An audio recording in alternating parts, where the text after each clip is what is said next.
का सेठ है, जो बड़ा बाजार के जितनी दुकानें सब इनकी है। हाँ, करोड़पति अरबपति बंदा। लेकिन एक दिन उसके घर में उनके कपड़े धोने वाली धोवन, दोपहर का समय लाला वो बैठा हुआ था, उसको ए बाबू पैसा दे दे।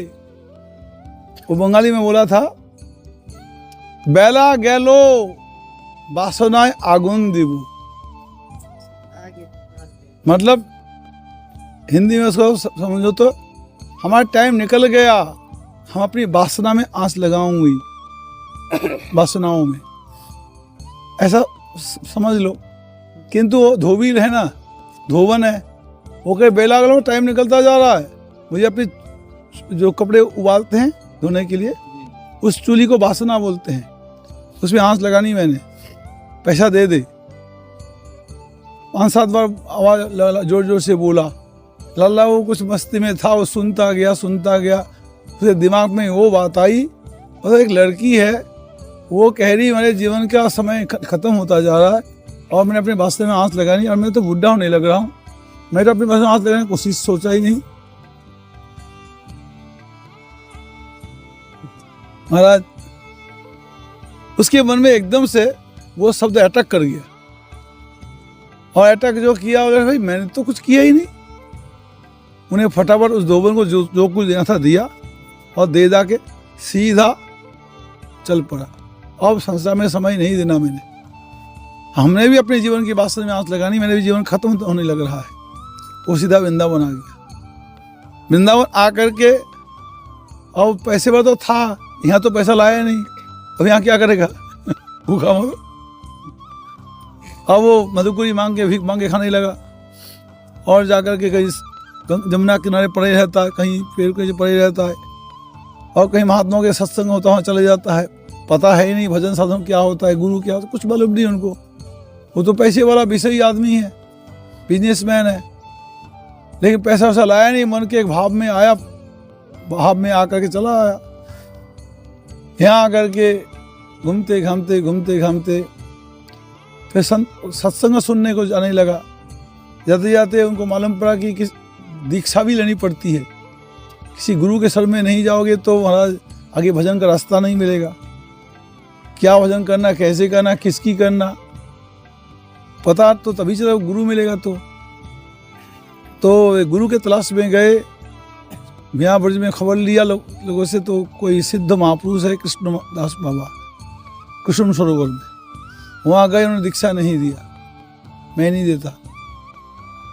वो जा करके ले गुरु तो दीक्षा ही नहीं देगा, अब क्या होगा। फिर भी कोशिश करता रहा, फिर 2-3 बार चक्कर लगाई, गुरु ने कहा मैं नहीं देता, परेशान हो गया।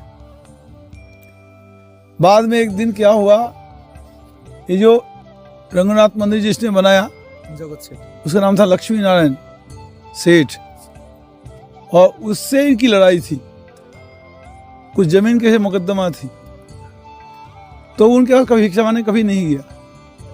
एक दिन एक दिमाग में बात ही, इनसे भिक्षा मांगने चले जाता हूँ, मतलब बाबा बन गया क्या है। गया, जाकर के झोली पसारा, राधे श्याम बोल के, एक टुकड़ा दे दो। तो लक्ष्मण सेठ काम करा रहा था, उसने दूर से देख लिया, ये वही बंदा है मेरा दुश्मन, और मेरे पास भिक्षा मांगने आया। वो दौड़ आया, आकर के लाला को गोदी भर लिया, गोदी भर के उनको बहुत आदर मान सम्मान दिया, भिक्षा दिया। फिर बाबू आप ये, फिर बस मैं कोई बाबू सब नहीं, मैं तो राधा रानी का।